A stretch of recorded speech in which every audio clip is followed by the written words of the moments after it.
Alright. Now, for our attack on Hyderabad. We have 12, we have got 22 on 12. Knights, attack of 12. Veteran makes it 18. Plus naval support of 4 makes it 22. 2, Gandhi's Indian Archer Army, basic defense of 6. However, since he's fully fortified, his defense power is boosted by 100%, doubling it to 12. You know something? 22 on 12 is pretty good, but I think we can make that even bigger. So, just want to point out here, we got 3 cruisers surrounding the city. However, here we go. We got 3 cruisers surrounding the city. However, it's still only plus 4 naval support. Why is that? Because only 1 unit at a time can give naval support. So, we're going to have to change that. And put all 3 of our cruisers on the same square. Did that do it? Nope. Still 22 on 12. So then, let us merge these ships to form the first cruiser fleet. Now, we've got 31 on 12 with 13 naval support. I like those odds a lot more. Oh, by the way, why is it 13 instead of 12?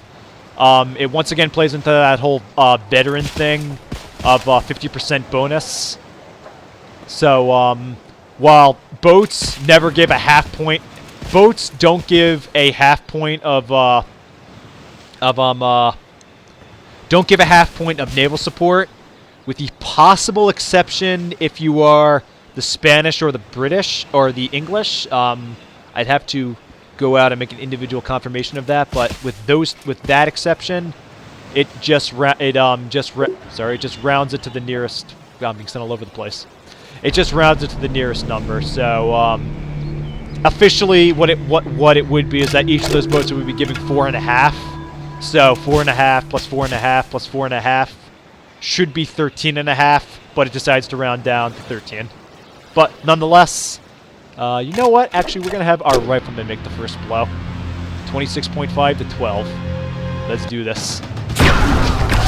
Guns versus bow and arrows.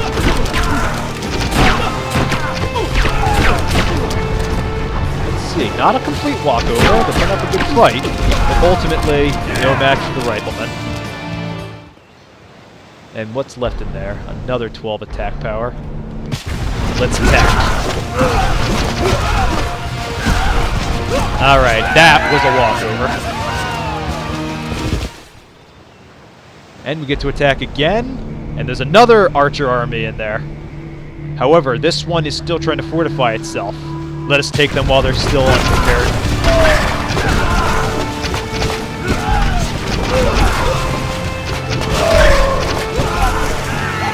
Lost a unit. Let's see. That flag of occupation in Hyderabad. Oh, hold on a second. Okay. That flag of occupation in Hyderabad has really gotten small. I believe it's going to fall to us next turn. Alright, and now back to the north. Let's see, well, we're outside the city of Bhutto, hoping that Gandhi doesn't have a counterattack set up. And Stuttgart is still being culture flipped, and Bismarck has declared war on us. So check that out, we're at war with Bismarck, who has actually apparently also recently broken 100 gold and gotten a milestone, which means he got a free settler. I wonder if he put that to use. Also of note, Alexander has broken the technology gap between him and Gandhi and is now tied for second place. Oh, also of note here, Bismarck is ruling as a despot. I'm telling you right now, being a despot, as soon as you are able to replace the government of despotism, you do it, because despotism is basically just generic, no bonuses. Slight exception to this is if, say, you're someone like Gandhi, or if you're the Arabs and you have religion, but you're trying to get technology. You want to be a despot because the religion cancels out your science. However, despotism, as soon as you have available technology, whether it's republic, democracy, monarchy, or communist, switch out of it. You don't want to be that for long because you don't get any useful bonuses. However, there is one advantage to being a despot late in the game, which when we get to it, I will explain. However, that's going to be in another video. But for now, I don't believe there's much else for us to do. Let's see, you're already moving, so let's just end our turn. Let's just insire. Government change. Okay, apparently Bismarck was listening very carefully to me. I need to be careful not to give the AI strategic advice. The Germans have replaced their despotism with fundamentalism. With fundamentalism, he receives +1 attack from his ground units. However, he is completely sacrificing all scientific boosts. No libraries or universities will give him extra science. Okay, and apparently Gandhi had a catapult army waiting to go. We have lost a rifleman to that surprise attack. Ooh, and he's going for it again. However, 3 on 4.5 wasn't enough.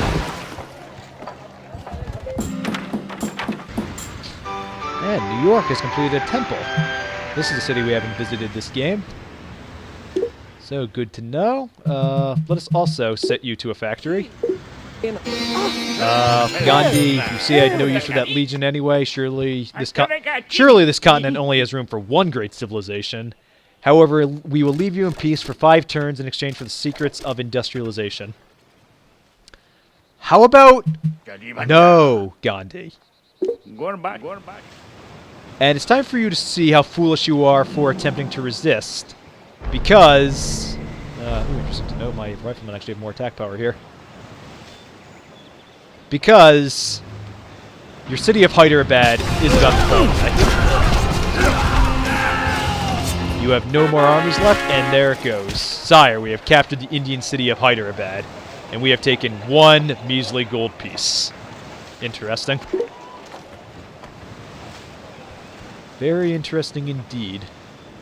So, Gandhi just threatens us, and he's rewarded with losing his city of Hyderabad.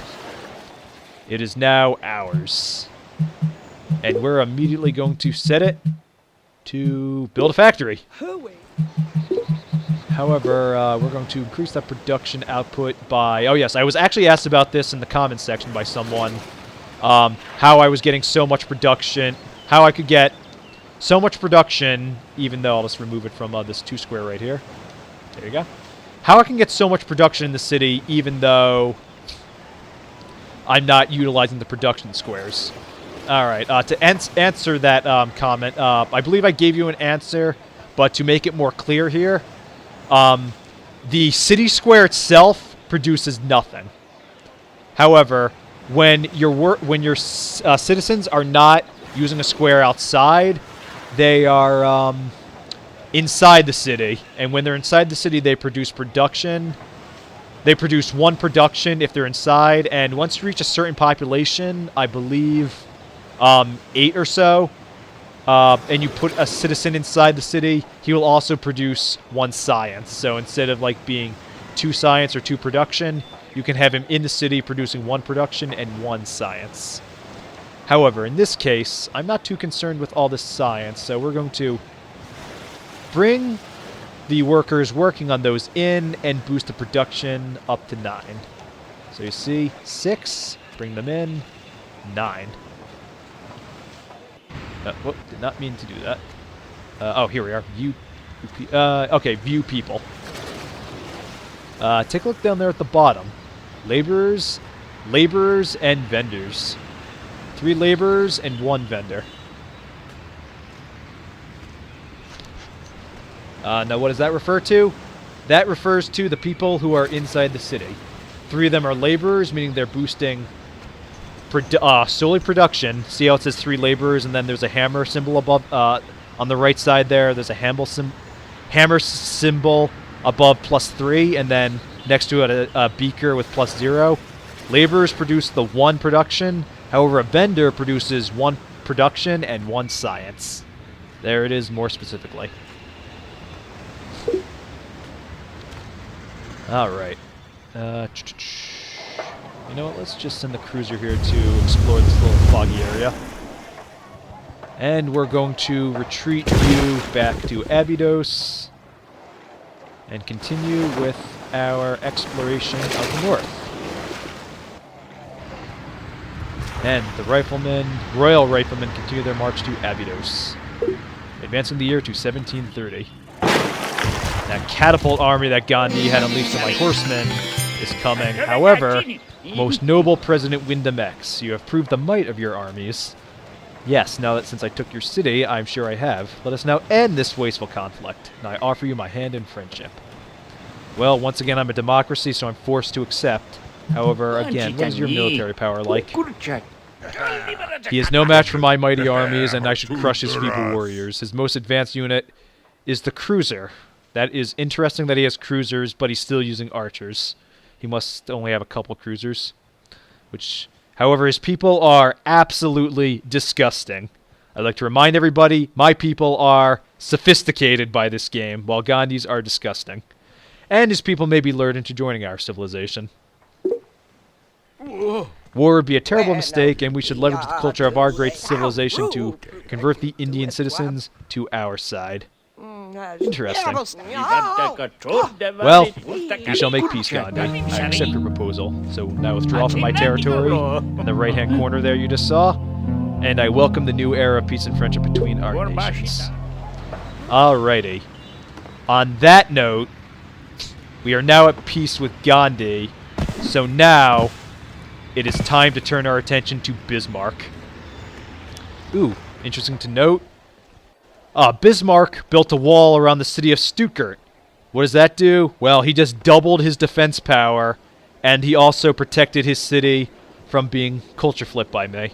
With those walls, with those high walls keeping his citizens in, now they can no longer hear about the great and wonderful culture of the Americans, and they're stuck in their primitive German culture. By this game, once again, I will justify that. So, I think this is this is a difficult way to justify it. However, I believe it is time to liberate those citizens from their primitive ways and bring them into our highly cultured and highly technological society. In the next episode of Let's Play Civilization Revolution, in Part 9, War with Germany, we are going to attack the city of Stuttgart, and once we take it, our victory in this game shall be completely assured. Why is that? Because Stuttgart holds a very strategic advantage being in that mountain range. Now that I've discovered railroad. Now that I've discovered railroad and industrialization, capturing Stuttgart will make me unrivaled in production. Take that city, and the game is all but ours. Completely assured, no one will be able to challenge us. So, in the next episode, War with Germany.